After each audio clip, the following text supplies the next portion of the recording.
Just a little, just so that, you know, you don't have to actually use them. You can just have the wastelands ready in case you get Price of Progress. You just want to minimize the damage it does. Maybe if it deals 4 instead of 8, you know. Well, let me remind you about Doug Honeycutt's mana base. It's mountain, mountain, mountain, mountain, mountain, mountain, mountain, mountain. And there you go. He starts off with a mountain and suspends a Rift Bolt. And Owen's going to give him a target. Yeah, play the Death Right into it. Doug's going to think about this because even though you usually want to point all your burn at the head, Deathrite Shaman represents some life gain on the board potentially. It does. It's one of the few lightning rods that is actually quite effective and does not deter Doug Honeycutt, though, from going to the dome. He does use a chain lightning on it, however, and then plays a Grim Lavamancer. And now with 2 spells in the yard, Grim Lavamancer would be able to deal with a follow-up Deathrite Shaman. This is true. With Grim Lavamancers in his deck, you would think you would be playing fetch lands, but I guess he doesn't want to get stifled. And there's one of the namesakes of Owen's deck, Punishing Fire, 2 damage. And anytime your opponent gains life, you can pay red to return it to your hand. Doug Honeycutt says, Flame Rift us. Yes. Retake 4. This is an equal opportunity burn spell. Yeah, it's a symmetrical card. We're in this together, man. Don't worry about it. What's your life total? So now Owen awkwardly looking at a Dark Confidant. It looks like he's probably going to play a Liliana of the Veil and plus it this turn. That's actually a fairly strong play. Doug Honeycutt happens to have a 4th land in play, but it's possible that Liliana of the Veil basically gains 4 life and is a 4/4. Or, I'm sorry, not a 4/4, a 4 loyalty Planeswalker. And here she comes. Die flicked over by the judge, and it does get plussed. Owen chooses to discard a land there, his Bayou. Yeah, his hand is Punishing Fire, Deathrite, Shaman, and a Dark Confidant. 3 very good cards. Yep. Dark Confidant, a little scary, but... And oftentimes you see decks of this configuration discard their Punishing Fire because they feel like they can get it back later on for free anyway. And here we go. Doug casts Hellspark Elemental, attacks for 3, and then it's sacrificed, and then he plays a land. He's Hellbent. He does still have the Hellspark Elemental in his graveyard for another 3 damage. But now he's kind of out of gas. Yeah, Owen can play a Dark Confidant is a little scary. He can leave up the Punishing Fire for the backside of the Hellspark Elemental. I think he's wondering about whether he wants to tick up his Liliana or not. He actually drew Bloodbraid Elf for the turn, which, if he had kept that Bayou, maybe pitched the Dark Confidant instead, he would be able to cast it this turn. But, looks like he is not going to play Dark Confidant past his turn. Does not plus the Liliana either. That's a somewhat awkward situation to be in. Yes. When your opponent's Hellbent and you have a Liliana. So here comes Hellspark. So you're expecting, there it is, Punishing Fire. Hellspark Elemental's exiled because it was unearthed. Punishing Fire, aka Healing Salve. Doug Honeycutt keeps that card in hand. Ooh, there's a Grove of the Burn Willows. That's actually a pretty substantially powerful draw from Owen.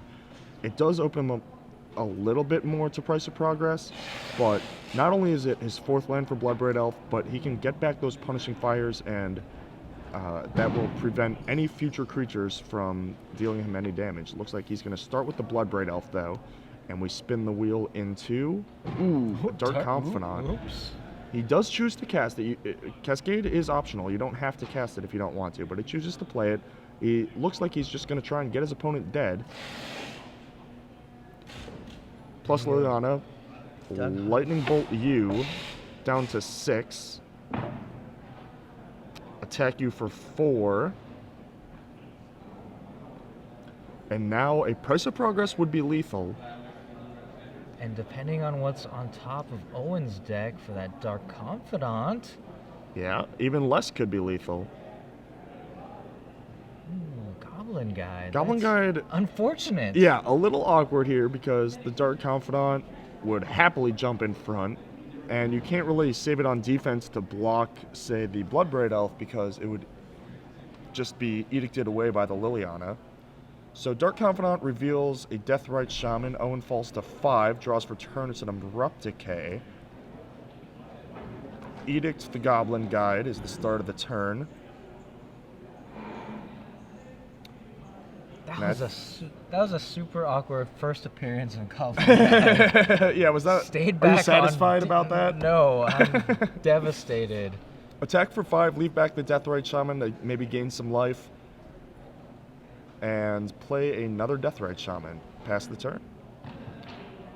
And it looks like the window may have closed a bit for Doug Honeycutt. Price of Progress would only do 6 damage. Deathrite Shaman can gain 2 life. And then Oh, Owen dear. can even Abrupt Decay his own Dark Confidant and be completely safe.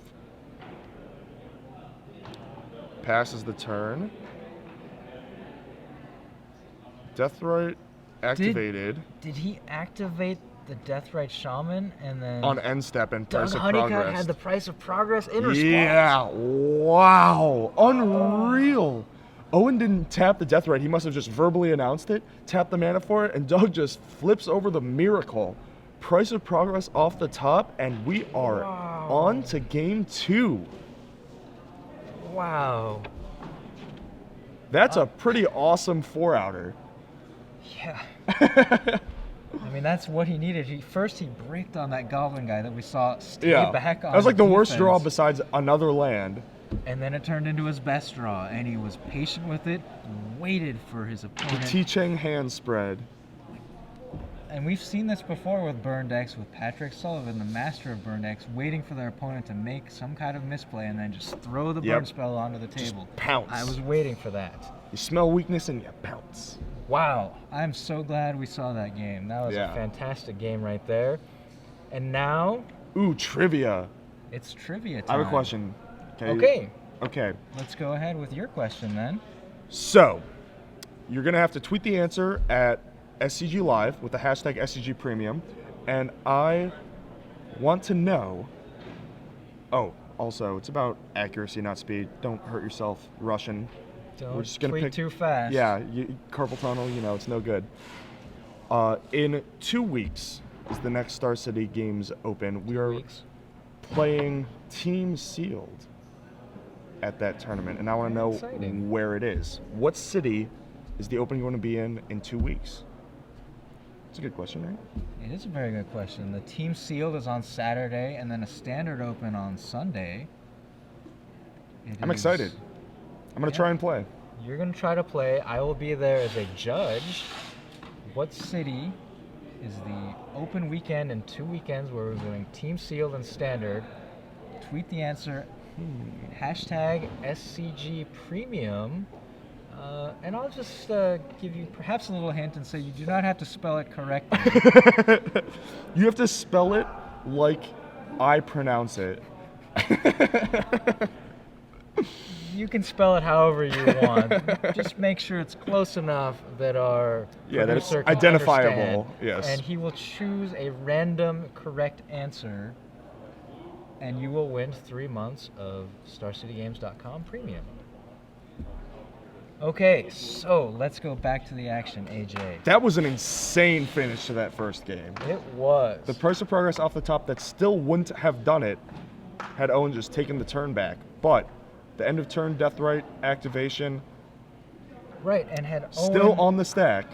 Had Owen just taken the turn back, you can put the Dark Confidant trigger on the stack, possibly activate a Deathrite in response, but he would have had 2 Deathrite Shamans at that point. Yes, exactly. He also could have activated the Deathrite at sorcery speed. After the Dark Confidant, see what it flips? No, on the turn previous. Oh, yes, on his own turn. Yeah, the turn where it went Goblin Guide, Edict, attack for 5. He could have just gained 2 life right there. Because what Abrupt else was Decay he up. going to do? Yeah. You still have Abrupt Decay mana up, and you're at 7 out of reach of the Price of Progress that comes off the top. Mm-hmm. So okay. slight misstep from Owen, and Doug does have the 4-outer to punish him. punishes the Punishing Jund deck. Yes. Call it Price of Punishment in the future, perhaps. More like punished, Jund. No? No good? No. Okay. So Doug Honeycutt, you can see his sideboard there. He's got the Sulfuric Vortex. Could be useful against the life gain of a Deathrite Shaman. Yeah, Sulfuric Vortex is pretty awesome.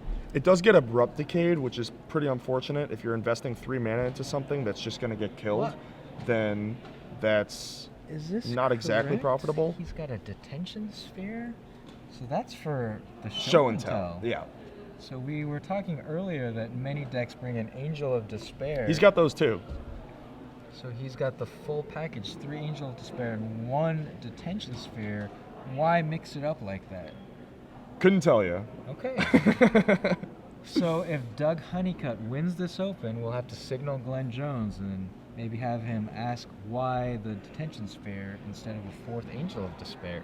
Very interesting choice by Doug Honeycutt. Absolutely. Owen, what's he going to bring in from the sideboard against a burn deck? Not really probably prepared to deal with this type of matchup. No, he already has his Umezawa's Jite 2 main. Duresses. He's got a couple Duresses. Those are pretty good. Certainly you want to take Price of Progress away, and even just taking one of the 3 damage burn spells away Yeah. for 1 mana Preemptive is healing worth salve it. there. Maybe you try and get lucky with an Extirpate?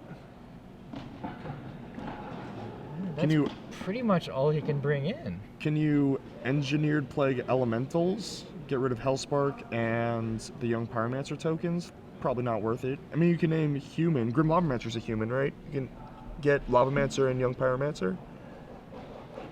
But then you're... That seems a bit too reactive at 3 mana against Yeah. a burn deck. I agree. Okay, so we're starting off the action. We see a Lava Spike in the graveyard, and then Owen casting Hymn to Torok, hitting Hits- 2 Lightning Bolts. Hits 2 lightning bolts So there. saving himself from 6 damage, and Doug Honeycutt. Misses his second land drop there.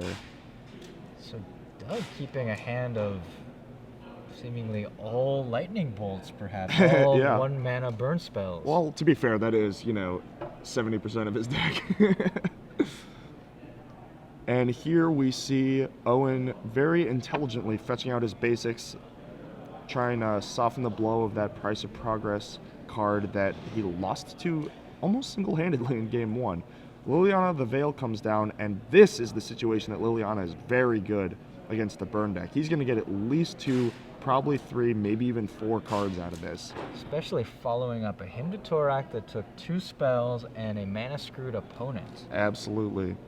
But Doug does discard a Hellspark Elemental, so that represents 3 future damage, potentially. True. He does Miracle a land into play, and now his options open up quite a bit. It looks like he has Flame Rift, a Hellspark Elemental in his graveyard, and a couple Price of Progresses that are a little underwhelming right here.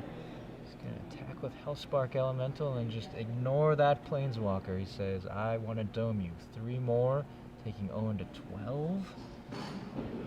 And Getting now much closer. Owen can play his Deathrite, leave up Lightning Bolt, play a lands, plus the Lily pitching the other land. Like, you could play the Wasteland. Or no, because then he wouldn't have red. It's actually unfortunate that he already has the Bayou in play, because he'd much rather have that Badlands in play now. Starts off with a Deathrite Shaman. Thinking about his lands. If he plays the bad land, he has access to... The Lightning Bolt. But if he pluses Liliana and pitches... Yeah, so he pitches the red land. If he pitched the Wasteland and played the red land, then he would be opened up to a price for 4. But if he does it this way, then he's short red, but completely blanks Price of Progress. So Doug Honeycutt pitches Smash to Smithereens, which is only hitting the 1 Umezawa's Jite, if I'm not mistaken. Right, and the artifacts in Owen's sideboard, just the Piling Needle. That's an interesting sideboard choice. Doug Maybe Honeycutt. Needle for Lavamancer, but you're still getting attacked then. I don't know. Interesting choice there. He found a use for it, though, pitching it to Liliana of the Veil. Looks like he has a Sulfuric Vortex in his hand also. And then casting the Flame Rift, so Owen now at 8.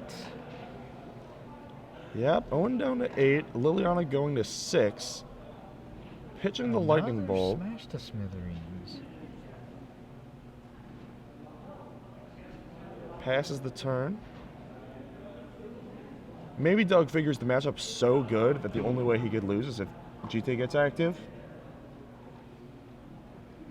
It's possible, right?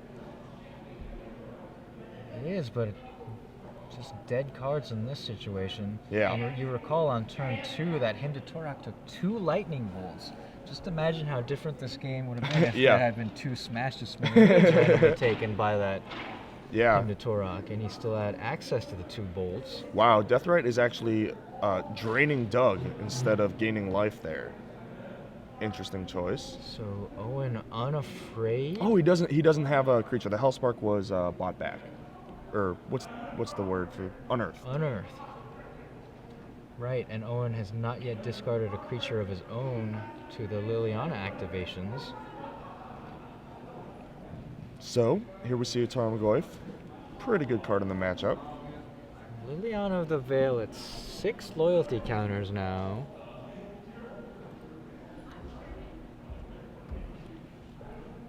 Yep, Doug still has enough cards that I think you just want to be plussing Liliana. Could go ultimate. You could And kill Stone all Rain. mountain, yeah. But against a deck with which card is that I'm thinking of? Fire Fire Blast? Blast, yes. Sacrifice 2 mountains, deal 4 damage. Maybe a Stone Rain is good enough. It might be, but I think that you can do that later. You can plus now and ultimate next turn, say. Wow, and he pitches a Grim Lavamancer, which represents 2 life gained from the Deathrite Shaman.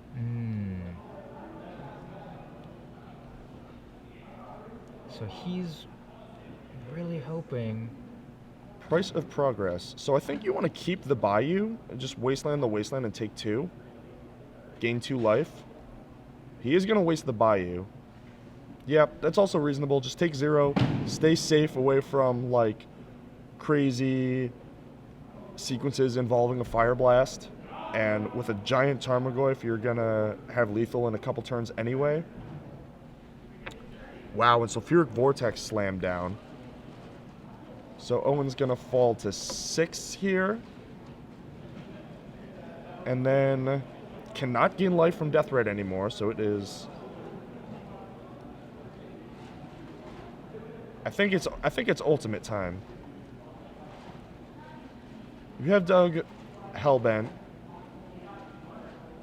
Yeah, because if you ultimate, you can make him choose 2 mountains or a mountain and a Sulfuric Vortex. Yeah. You can even split it 3 and 1. Yeah, he's thinking about those 2 options. I actually like 3 and 1 here. Doug elects to keep his mountains, hoping to top deck some more burn spells. Although he should have done that first, right? Enchantment pumps the Tarmogoyf, so he actually missed the point there. That is true. And the Tarmogoyf should be 5/6, right? Sorcery, land, instant, creature, planeswalker. Or not creature, I'm sorry, enchantment. So it is now. There is currently no creature, right? Right. Because Instant, sorcery, land, planeswalker, enchantment. 5/6. A weird 5/6, but a 5/6.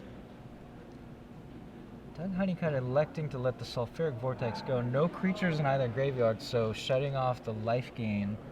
Not currently relevant. No, and actually, when you're under pressure from a giant Tarmogoyf, taking 2 yourself a turn is not exactly what you want to be doing either. Yeah.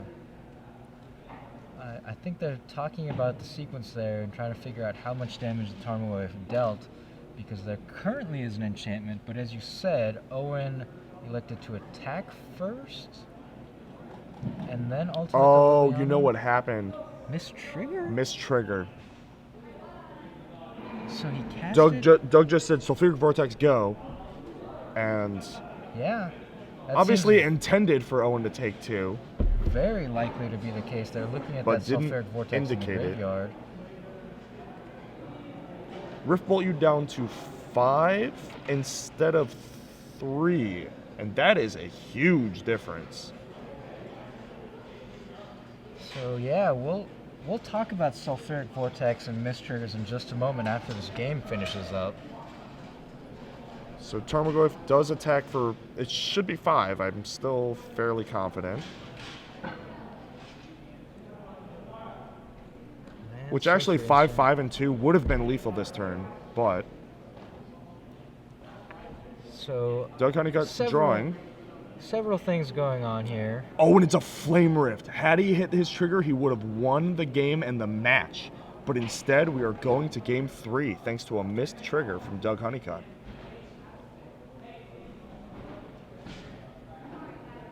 Crazy stuff in these first 2 games. Yeah. All right, so let me tell you about missed triggers. And Tell me about missed triggers. Sulfuric Vortex. Sulfuric Vortex is a card that has a symmetrical effect, meaning it does something to you and it does the same thing to me, right? 2 damage on your upkeep, Right. 2 damage on my upkeep. Both of those are triggers. I control all of these triggers because it's my card. Right. If I forget to tell you to take 2 damage, basically nothing happens. I've missed a trigger that is beneficial to me. I want you to take 2 damage. So Right. I've just missed it. You're not obliged to point it out or anything, and it just kind of disappears into the mist. If I miss the trigger to deal 2 damage to myself, first off, I cannot miss that intentionally. That's Of course. just cheating. Yes. Missing your triggers intentionally is cheating. If I do miss it, if I forget to deal 2 damage to myself, you certainly, as my opponent, can say, hey, deal 2 to yourself. And yeah, I would have to do that. And you get a judge involved at that point. I would get a warning for missed trigger. I don't get a warning if I miss the 2 damage to you, my opponent, no Right. matter what. But because it's a symmetrical effect, it's good for me if you take damage, it's bad for me if I take damage. Right. I get a warning if I don't take damage. And it's also weird in that even though it's like a trigger for you and a trigger for me, it's still They're all my controlled. triggers. Yeah, they're still controlled by the same player. Stab Wound, there was a lot of that. Stab Wound your guy, go. Untap draw. Yeah, but that's only one trigger. So Right, that's right. not a symmetrical effect. But it's yeah. but it's on their They're creature. on their upkeep, yeah. It's on their creature triggering on their upkeep. You know. So what we saw there was Doug Honeycutt slammed down the Sulfuric Vortex after drawing the 3rd land and said go, and apparently no verbal indication of the trigger. Yeah, which then knocked Owen to 5 instead of 3. So he was drawing. That single miss trigger turned it from drawing dead to drawing to about half of his deck. That's a pretty significant miss trigger. Yeah, and all he needed to do there was Sulfuric Vortex go take 2. Yeah. Yep, it's that simple. Although, I will say, for as much as we're, railing on Doug Honeycutt for his missed trigger, Owen also, I'm fairly certain, messed up that game and never should have been in that situation in the first place. When he ultimated the Liliana with the Sulfuric Vortex versus 3 mountains, he did it post-combat after attacking with a Tarmogoyf. The Sulfuric Vortex went to the yard and the Tarmogoyf grew. Well, should have grown. It actually didn't. But if he does that before combat and recognizes the fact that the enchantment went to the yard and it's 5 power now, hits for 5, the next turn hits for 5. And The Deathrite Shaman. activation is lethal, and Doug Honeycutt never even has the opportunity to draw to the Flame Rift. Yeah. We're going to want to make sure that we keep those graveyards on the camera so we can be certain of what is in the graveyards for the Tarmogoyf and certainly Deathrite Shaman. It's important to know what options are available. Yes. We want to make sure we can see that and keep close track on that Tarmogoyf because we do think that it was probably a 5-6 at the end. Instant there. sorcery land, Planeswalker because of the other Liliana, and then the enchantment hit the yard making 5.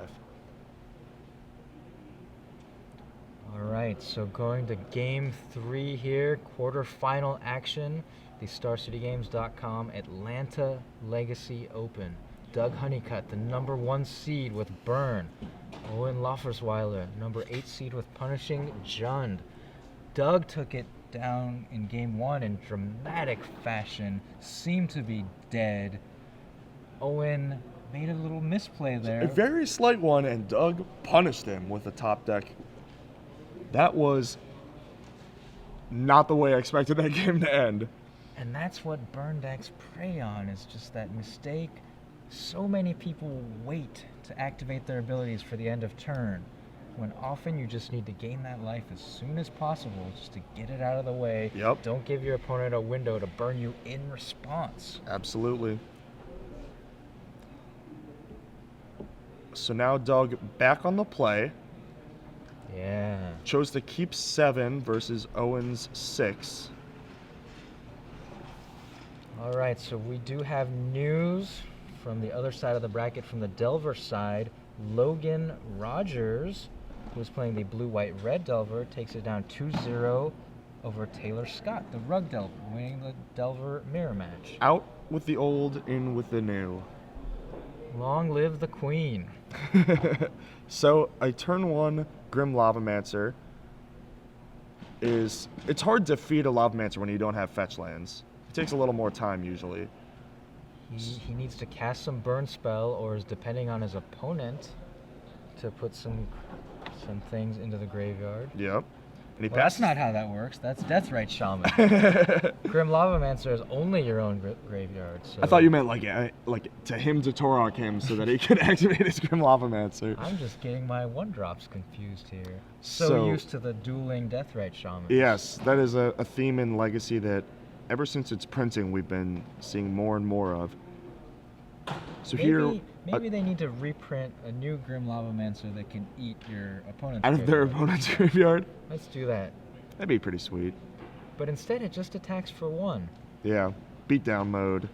And then Owen cracks his Verdant Catacombs and gets, again, a basic swamp. Yep, and it looks like he's going to crack another one and get a basic forest to cast this Tarmogoyf. If it is a Tarmogoyf that he is casting. But as I was saying, it's pretty interesting that Doug had nothing on 2 at sorcery speed. You often see Flame Rift or Chain Lightning or Suspend Rift Bolt. So this is either 2 Lightning Bolts or he's going to be wasting at least a mana. So there we go, Squire Goyf. Just a 1/2 off of lands. Ooh, I see a Sulfuric Vortex in Doug Honeycutt's hand. I see a Pernicious Deed in Owen's, which does answer it, but a little slow and also kills his own Tarmogoyf. I also see a Fire Blast in Doug Fire Honeycutt's hand, and there's Blast. the 3rd land for the Sulfuric Vortex. So, is that what we're going to see this turn? It looks like that's what he wants to do. Yes, he does. Let's see if he remembers his trigger. After what happened in game 2, I would Take 2. There you go. say it, point at it, go to Yes. your life pad, do everything possible Every to indication, yes. indicate, except for kicking your opponent under the table. You can Take do- 2 under the table. So we see Squire Gloif versus Lavamancer Sulfuric Vortex. Get in for 1. 1/2. Yep. Good There old you Squire go. Gloif. The rarely seen Squire Gloif. This has got to be Land Pernicious Deed setting up to 2 for 2, right? I can't imagine you're winning any other way. No, because if he adds another Goyf, you would just have to kill it anyway. So yeah. Yeah. That's a Pernicious Deed. He's going to have to untap and then use another 3 mana to get rid of the Sulfuric Vortex. Yep. So as we said, Doug Honeycutt can't miss his own triggers on himself, so he has to take 2.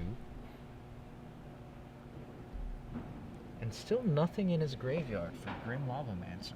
Yeah, it's definitely a little awkward to play with Lavamancer without fetch lands. It's kind of hard to keep him fed. He's a hungry dude. Taps 1. Is he going to feed him now? No. Suspending Rift Bolt. Suspend Rift Bolt so that it comes in next turn. Save a damage off of this Tarmogoyf. And he's up to 4 mountains. Not Which exactly isn't- where he wants to be, but Unless he has yeah. Except he's got a couple of fire 2 blasts. Fire Blasts. Fwah. Double-fisted Fire Blast. Whoa! There's a big one. And we see Owen draws his card for the turn, but Doug immediately That was, points whoa, to a whoa, whoa, whoa, sulfuric whoa, take two, vortex. bro. Yeah. So that should be fine. He passes turn. You can go take Yeah, two, it- but as long as the opponent doesn't, declare, untap, upkeep, draw, and you don't stop him.